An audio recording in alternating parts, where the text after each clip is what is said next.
첫 번째, 인류가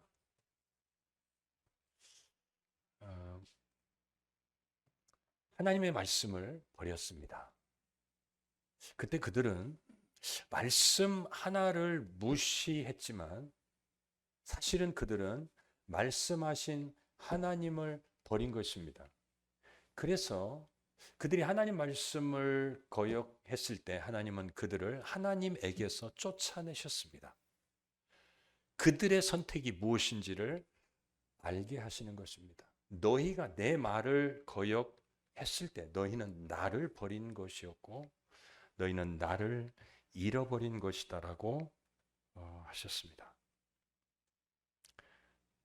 결국 인류가 하나님의 임재를 상징하는 에덴 동산에서 동산 밖으로 쫓겨난 것은 그들이 하나님을 잃어버린 인생으로 전락했다는 뜻이었습니다. 그런데 하나님은 이 아담과 하와를 동산 밖으로 내보내기 전에 한 가지 약속을 하셨지요. 내가 여자의 후손을 보낼 것이다. 그 여자의 후손이 너희의 처한 현실을 바꿀 것이다. 즉, 뱀은 여자의 후손의 발꿈치를 상하게 하고 여자의 후손은 뱀의 머리를 상하게 할 것이다. 그것은 무슨 뜻이었죠? 뱀이 상징하는 게 뭐지요? 계시록에 보면 옛 뱀 곧 마귀라 이렇게 말합니다. 즉 여자의 후손인 예수님이 오셔서 마귀의 머리를 상하게 하시고 마귀는 예수님의 발꿈치를 상하게 하는 일이 있을 것이다. 그렇게 해서 무슨 일을 하나님이 이루시겠다는 것입니까? 인류를 다시 되찾아오겠다는 것입니다. 비유하면 이런 것입니다. 하나님이 처음 만든 세상은 대낮과 같았습니다. 대낮처럼 밝았습니다. 그런데 인류가 하나님을 거부하고 마귀를 받아들였을 때 온 세상은 캄캄한 세상이 되었습니다. 그때 하나님은 그 인류를 캄캄함의 세상으로 내보내면서 여자의 후손, 즉 다시 인류가 처한 그 어둠의 세상을 대낮 같은 세상으로 만들 자를 보내겠다라고 약속을 한 것입니다.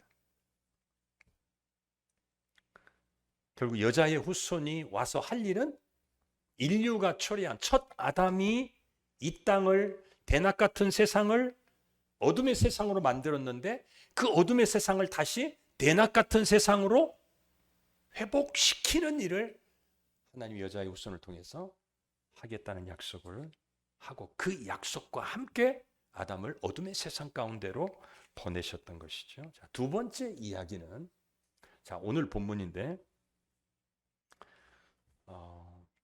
아담과 하와가 쫓겨난 후에 자녀들을 낳았습니다. 두 아들을 낳았는데 가인과 아벨을 낳았습니다. 그런데 이들이 하나님 앞에 제사를 드린 후에 가정의 비극이 발생했습니다. 형 가인이 그의 재물을 하나님이 받지 않는 것에 분노하여 그의 동생 아벨을 쳐 죽였습니다. 그런데 사도 요한에 의하면은 가인은 악한 자에게 속하여 동생을 죽였다라고 말하고 있습니다. 즉 가인이 동생을 죽인 것은 악한 자의 지배, 악한 자의 영향을 받아서 죽였다라고 이렇게 말하고 있는 것입니다. 다시 말하면 그 악한 자가 누구겠습니까? 마귀지요. 가인의 아버지 아담과 하와도 역시 그 악한 자가 유혹해서 넘어지게 해가지고 결국은 대낮 같은 세상의 한복판에 하나님이 두셨는데 어둠의 세상으로 곤두박질 쳤어요. 그런데 그 곤두박질 친 그곳에서 태어난 가인의 마음속에 마귀가 또다시 찾아와서 동생을 죽이려는 마음을 넣어주었습니다.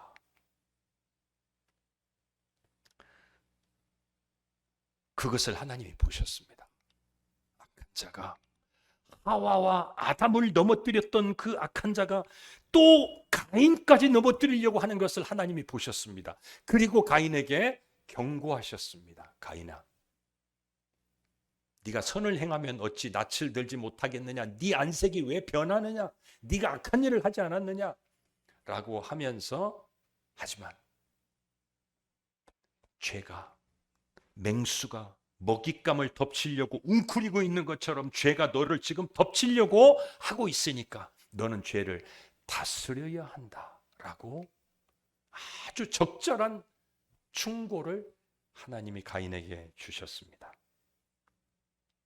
하와와 아담처럼 이 가인도 또 이 악한 자의 유혹에 넘어지면 안 되니까 하나님이 사랑하기 때문에 가인에게 그 말씀을 하신 것입니다. 그런데 가인은 하나님의 경고를 무시하지요. 그리고 결국은 동생을 죽이는 어둠 가운데 자기 자신을 던져버립니다. 그때 가인에게 임한 저주가 무엇이죠? 동생 아벨을 죽인 피가 땅속에 스며들었고 그 땅이 하나님을 향해서 호소합니다. 그래서 땅이 이미 저주받은 땅인데 이제 가인이 그 땅 때문에 저주를 받게 되었어요. 그런데 가인이 받은 더 심각한 저주는 뭐였냐면 이거였습니다. 같이 읽어보겠습니다. 주께서 오늘 이 지면에서 나를 쫓아내시온즉 내가 주의 낯을 배웁지 못하리니 내가 땅에서 피하며 유리하는 자가 될지라. 가인이 잃은 최대의 상실은 뭐냐면 땅에 무슨 농사해서 이렇게 곡식이 많이 거두어지지 않는 그 차원이 아니고 하나님의 얼굴 빛을 볼 수 없는 바로 영적 어둠, 하나님의 빛의 임재가 없는 바로 그 어둠 가운데 자신이 이제 방황하며 살아야 한다는 것. 그런데 하나님은 그 가인이 하나님의 임재에서 쫓겨나는 바로 그 순간에 하나님은 다시 한번 이 가인에게 약속을 주십니다. 마치 아담과 하와를 범죄한 아담과 하와를 하나님의 임재에서 어둠 가운데 쫓아내실 때에 무엇을 약속했다고 그랬죠? 여자의 후손, 어둠의 세상을 밝힐 여자의 후손을 내가 보내겠다라고 하신 약속을 하셨는데 하나님이 가인에게도 똑같은 일을 하십니다. 여기 보시면은 이렇게 되어 있습니다. 한번 볼까요?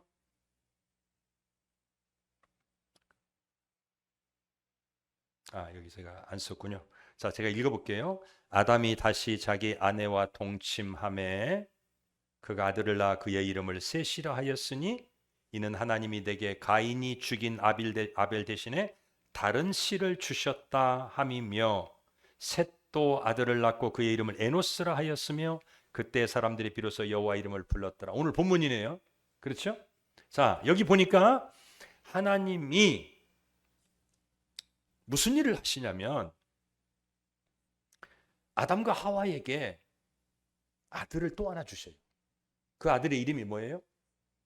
셋입니다. 셋. 그리고 그 셋이 또 아들을 낳아요.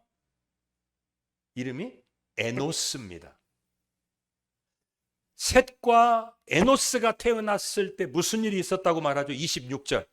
그때에 사람들이 비로소 여호와의 이름을 불렀더라. 그 말은 무슨 말이지요?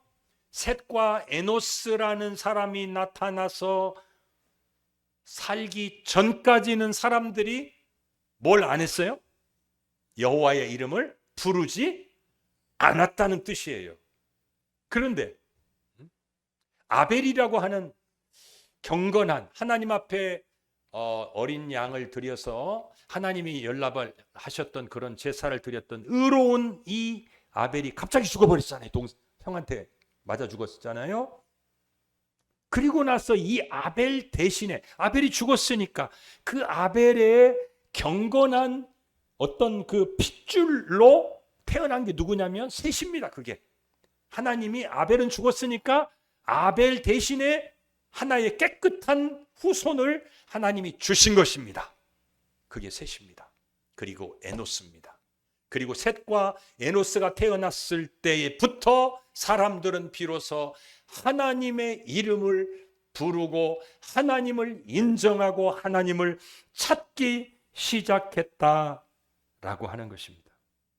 여러분, 하나님을 부르지 않았다 그 말은 대표적으로 가인 같은 인간들로 가득했다는 말이에요. 하나님이 경고해도 안 들어요. 자기 마음대로 동생 쳐 죽여버리고, 이게 어둠의 세상이에요. 이 어둠의 세상이 온 세상을 다 덮고 있는데 하나님이 갑자기 셋이라고 하는 한 촛불 같은 한 인간을 태어나게 하시고, 그리고 에노스를 주시고, 그리고 그들을 중심으로 해서 하나님을 찾는 빛을 발하는 그러한 인생들이 나오기 시작했다. 그런 말이죠. 그런데 여기 보세요. 같이 읽어보겠습니다. 예수께서 가르치심을 시작할 때에 30세쯤 되시니라. 사람들이 아는 대로는 요셉의 아들이니 요셉의 위는 헬리요, 그 위는 에노스요, 그 위는 셋이요, 그 위는 아담이요, 그 위는 하나님이시니라. 자, 예수님의 족보를 누가복음에서 이야기할 때에 예수님의 족보를 거슬러 올라갔더니 누가 나와요? 빨간 글자 셋이 나와요. 셋. 그리고 에노스가 나오고. 무슨 말이지요? 하나님께서 가인과 같이 하나님의 말씀을 듣지 않고 거역하는 이 어둠의 세상 가운데 한 줄기 빛과 같은 셋과 에노스를 보내가지고 이 어둠의 세상을 내가 밝히는 일을 하겠다는 거예요. 바로 그러한 빛의 자녀들로 태어난 것이 셋과 에노스입니다. 그리고 그 셋과 에노스의 후손 가운데에서 누가 나와요? 예수님이 나오신단 말이에요. 결국 대낮같이 밝던 하나님의 세상을 어둠의 세상으로 전락시켰던 이 뱀의 머리를 짓밟을 자, 이 어둠의 세상의 임금 마귀를 결박하고 멸망시킬 자, 그리고 온 세상을 다시 대낮 같은 세상으로 바꾸실 자, 여자의 후손이 세상에 오셨단 말입니다. 그게 2000년 전에. 그래서 예수님은 이 땅에 어둠의 세상에 오셨습니다. 예수님은 생명의 빛으로 오셨어요. 그리고 당신의 빛으로 온 세상을 밝게 만드는 이 일을 위해서 예수님은 세상에 오셨습니다. 그런데 이해할 수 없는 일이 생겼습니다. 뭐냐? 마귀가 요한복음 13장에 보면 이렇게 되어 있어요. 마귀가 벌써 시몬의 아들 가룟 유다의 마음에 예수를 팔려는 생각을 넣었다. 12 중에 하나인 가롯인이라 부르는 유다에게 사단이 들어갔다. 여러분, 가룟 유다에게 마귀가 들어갔어요. 왜 들어갔어요? 가룟 유다를 통해서 예수님을 어디로 몰고 가려고? 십자가로 몰고 가려고, 십자가에다가 못 박아 죽여버리려고, 그래가지고 세상의 빛으로 오신 이 예수를 십자가에서 끝장내버리려고 마귀가 수작을 부리기 시작했어요. 그런데 이 마귀는 똑똑한데 멍청합니다. 왜 그렇죠? 예수님을 십자가에다가 못 박아 죽이면 자기에게 무슨 일이 일어나는지를 마귀는 몰랐어요. 예수님을, 생명의 빛으로 오신 예수님을 십자가에다가 못 박아 죽였을 때 그가 다스리던 세상 어둠의 나라가 어떻게 되는지를 마귀는 깜빡 잊어버렸어요. 그리고 예수 죽이기만 하면 예수의 일을 통해서 하려고 했던 하나님의 구원이 종지부를 찍을 것이다 라고 마귀는 그거 한 가지만 생각하고 예수를 죽이는데 혈안이 되었어요. 마귀는 십자가의 비밀을 몰랐습니다. 하나님이 이 십자가를 통해서 결국 마귀와 그의 어둠의 나라를 끝장내시고 빛의 나라를 가져온다는 사실을 마귀는 몰랐어요.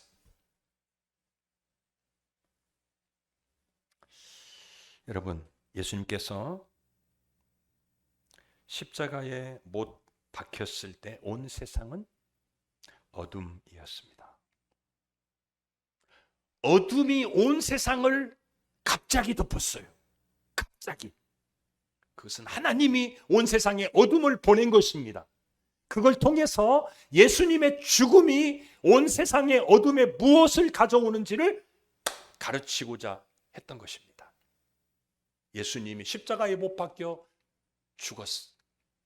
못 박혔을 때 온 세상의 어둠이 갑자기 와서 온 세상을 덮었습니다. 그리고 그 어둠이 예수님의 몸에 조금씩 흡수되어 들어갔습니다. 그리고 세상의 모든 어둠이 예수님의 몸에 다 흡수되었을 때 예수님은 숨을 거두시고 죽었습니다. 그와 같은 방식으로 하나님은 세상의 어둠을 예수님의 십자가에 다 흡수시켰던 것입니다. 어둠의 세상을 하나님이 빛의 대낮 같은 세상으로 만드시는 것은 십자가를 통해서만 가능한 일이었습니다.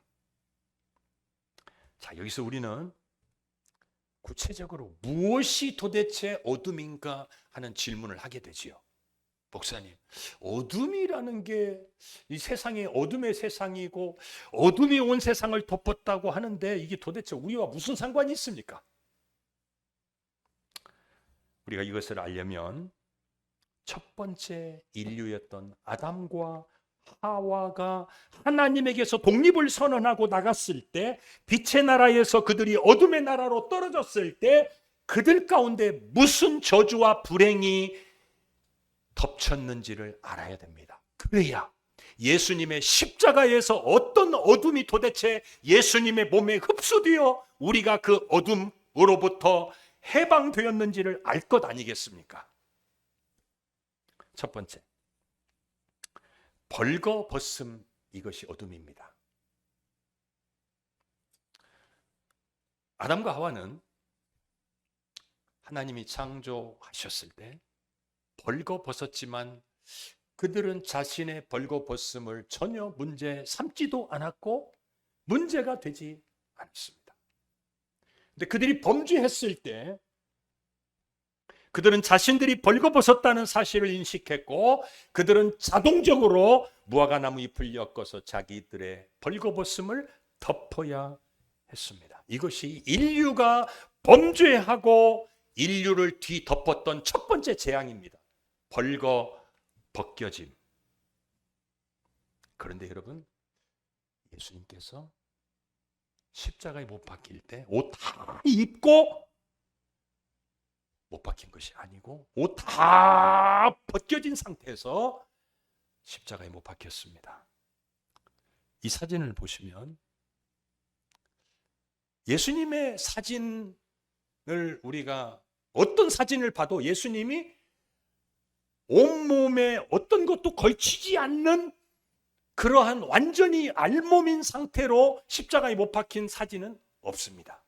왜냐하면 그것은 보기에 민망하니까 어쩔 수 없이 그냥 이런 식으로라도 하체를 가려주는 것, 하지만 당시 로마의 사형법에 의하면 십자가형에 못 박혀 죽는 사형수는 옷을 다 벗겼습니다. 말 그대로 알몸입니다. 하나도 걸치지 않고 완전히 벗겨진 상태에서 십자가에 못 박혔기 때문에 예수님도 마찬가지였습니다.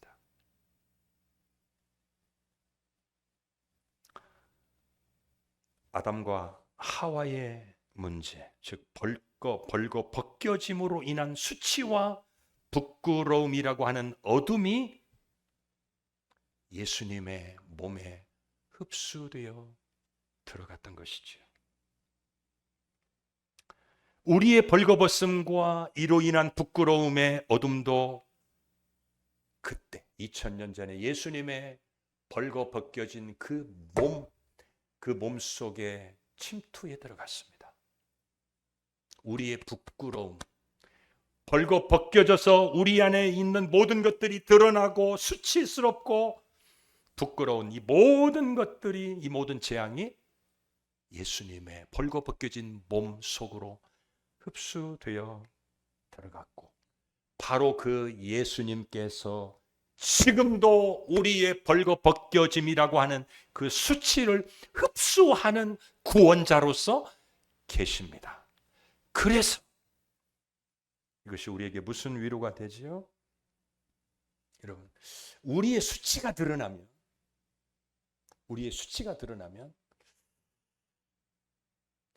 우리는 견디기 힘들어합니다. 제가 얼마 전에 새벽 예배 시간이 됐는데도 제가 잠에 빠져가지고 얼마나 창피를 당했는지 모릅니다. 권사님들이 전화를 몇 번이나 하는데도 전화 벨 소리도 안 울리고 저는 그냥 세상 모르고 잠을 잤습니다. 그래서 우리 임 권사님 보고 나오셔가지고 기도하시고 뭐 이렇게 해서 다 교인들 보내고 나중에 저희 집에 와서 계속 문을 두드려서 겨우 제가 눈을 뜨고 나가서 얼굴을 보는 순간 저는 창피해서 죽을 뻔했습니다. 그리고 나서 제가 예배당에 와서 앉아서 한 2시간을 앉아 있었는데 뭐 생각이 안 나요. 네? 교인들이 나를 뭐라고 할까? 잠만 퍼자는 목사. 네? 얼마나 부끄럽습니까? 어떻게든지 좀 가리고 싶어요. 그렇죠? 근데 어차피 뭐 드러났는데 어떻게 할 거예요? 여러분, 우리 이렇게 연약하기 때문에 그럴 수 있습니다. 그런데 사람들은 우리의 수치를 보고 손가락질하고 속으로 비웃습니다. 하지만 예수님께서는 우리의 수치를 흡수하셨고 흡수하시는 분으로 계시기 때문에 예수님은 우리를 사랑으로 품으십니다. 우리는 우리 자신의 수치를 용서하기 힘들어해요. 하지만 예수님은 2000년 전에 우리가 부끄러워할 그 모든 것들을 이미 다 흡수하셨어요. 그리고 지금 또 우리의 부끄러운 모습들을 흡수하시는 구원자로 계셔요. 그래서 우리는 비록 인간 앞에서는 부끄럽지만 주님이 우리를 그래도 괜찮아. 내가 네 거 다 흡수했잖아. 두 번째, 두려움이라고 하는 어둠이 있었습니다. 여러분, 하나님이 다가오시면 아담과 하와는 하나님의 앞에서 숨지 않았습니다. 그렇죠. 하나님이 두려움의 대상이 아니었습니다. 그런데 범죄하고 나니까 아담 안에 두려움, 하나님, 사랑의 하나님을 두려움의 대상으로 바꿔치기를 하는 거예요. 그들 안에 하나님이 두려움의 대상이 되었습니다. 두려움이라고 하는 것은 범죄한 인간을 뒤덮고 있는 어둠이었습니다. 그런데 예수님께서 십자가에 못 박혔을 때 성전의 휘장이 위로부터 아래까지 찢어졌습니다. 휘장이 갈라졌다는 말은 그 휘장 건너편의 지성소, 즉 하나님의 임재, 하나님이 계시는 곳으로 가는 길이 열렸다라고 하는 뜻입니다. 여러분, 하나님께서 신의 산에 강림하실 때 누구도 그 신의 산 근처로 못 오게 했습니다. 오면은 죽을 것이라고 했습니다. 하나님을 가까이 하면 살아남을 인간이 없습니다. 그런데 하나님이 당신에게 올 수 있는 길을 활짝 여신 겁니다. 그게 바로 예수님의 휘장을 찢으신 예수님의 몸의 죽으심의 사건이었습니다. 그래서 이제는 우리가 하나님 앞에 두려움이 없이 나갈 수 있게 하셨다는 말이에요. 우리의 두려움을 흡수하는 구원자, 바로 그러한 구원자로 예수님께서 우리의 구원자로 계시기 때문에 우리 자신을 보면 하나님 앞에 감히 나갈 수 없는 두려움이 있지만, 그러나 바로 그 두려움이라고 하는 어둠도 예수님께서 흡수하셨어요. 그래서 우리는 하나님 앞에 당당히 나아갈 수 있게 되었어요.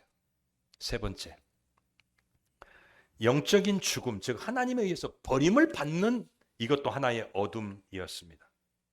여러분, 본래 아담은 하나님의 임재 한 복판에 살던 자였습니다.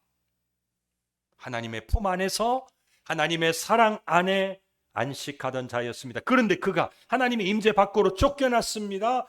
빛이신 하나님의 임재 밖, 즉 어둠 가운데 아담이 던져졌습니다. 버려진 것입니다. 그 하나님으로부터의 버림받음이 또 하나의 아담을 뒤덮었던 어둠이었습니다. 그런데 예수님께서 십자가에서 외치셨습니다. 하나님, 왜 나를 버리셨습니까? 하나님에 의해서 버림을 받는 이 어둠을 예수님께서 십자가에서 흡수하셨다는 뜻입니다. 지금도 예수님은 우리의 어둠을 흡수하는 자로, 하나님의 버림받음이라고 하는 이 어둠을 흡수하는 자로 예수님은 계십니다. 여러분, 이것이 우리에게 주는 위로가 무엇이죠? 우리가 이런 생각을 할 때가 있죠. 하나님은 나에게서 등을 돌렸을 것 같다. 왜? 이것 때문에. 맞습니다. 하나님은 그것 때문에 우리의 마음의 가책을 느끼고 있다면 그건 틀림없이 하나님 보실 때 악한 것입니다. 그것 때문에 하나님은 우리를 버리셔야 마땅합니다. 하지만 하나님이 2000년 전에 예수님을 우리 대신 버리셨습니다. 그리고 그때 하나님의 버림받음이라고 하는 어둠을 흡수하신 예수님께서 지금도 하나님 앞에 우리의 이 버림받음, 하나님의 버림받음이라고 하는 이 어둠을 흡수하는 구원자로, 중보자로 예수님께서 계신단 말입니다. 그래서 하나님께서 지금 이 순간 우리를 행한 대로 갚지 아니하시고 우리를 버리지 않으신다는 거죠. 마지막 네 번째, 몸의 죽음, 이것도 하나의 범죄한 아담을 덮쳤던 어둠이었습니다. 아담은 흙으로 지어졌습니다. 하지만 아담은 흙으로 지어질 때 900년 살다가 너는 흙으로 돌아갈 것이다. 하나님 이렇게 하신 게 아니에요. 흙에서 만들어졌지만 영원히 살 수 있었어요. 그의 육체가 죽지 않을 수 있었어요. 그런데 그가 생명이신 하나님에게서 독립을 선언하고 하나님에게서 떨어져 나갔을 때 그의 몸은 그 몸의 근본이었던 흙으로 결국 썩을 몸, 죽는 몸으로 전락되고 말았어요. 그런데 예수님께서 십자가에서 숨을 거두셨어요. 고개를 숙이셨어요. 그것은 예수님의 육체가 죽었다는 말입니다. 몸의 죽음이라고 하는 이 어둠이 인류를 뒤덮고 있었는데 그 몸의 죽음이라고 하는 재앙과 저주가 예수님의 몸에 다 흡수되어서 예수님의 몸이 죽었습니다. 그래서 몸의 죽음은 더 이상 우리를 지배할 수 없습니다. 여러분, 몸의 죽음은 지금도 온 인류를 백전백패시키는 무적입니다. 누구도 이 죽음 앞에서 호령하고 죽음을 쓰러뜨릴 인간이 없어요. 그런데 2000년 전에 예수님께서 그 몸의 죽음을 당하시고 그 몸의 죽음을 결국 거꾸로 뜨리시고 부활하셨습니다. 몸의 죽음의 종지부를 찍었습니다. 그것이 지금 예수님께서 이 땅에 가져오신 빛입니다.